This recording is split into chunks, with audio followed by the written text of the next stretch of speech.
વિવેક જાગે.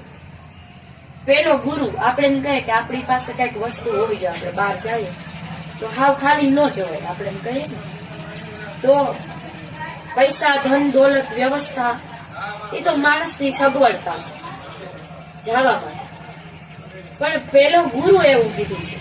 અને પેલી સાથે આપણી સાથે વસ્તુ કઈ હોવી જોઈએ, એ કહ્યું કે વિવેક. વિવેક છે ને એ ગુરુ છે. વિવેક શું કે આપણને એ ખબર પડી જવી જોઈએ કે કોની પાસે આપણે બેઠા છે, કોની સામે આપણે શું બોલવું, કેટલું બોલવું અને કેવું બોલવું. બસ જો આટલી ખબર પડી જાય એટલે જીવનની સફળતા મળી જાય. અને હું તો એવું માનું છું કે સત્ય ગમે ત્યાંથી મળે.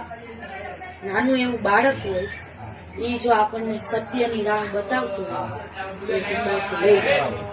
અને એ સત્ય જે છે એ સીધે સીધું સત્ય આત્માને ટચ કરે, અને આત્માને જે વસ્તુ સ્પર્શ થઈ જાય ને પછી એને કોઈ ઉખેડી શકે નહીં. પણ એના મૂળમાં આપણને આપણા ધર્મનું જ્ઞાન હોવું જોઈએ.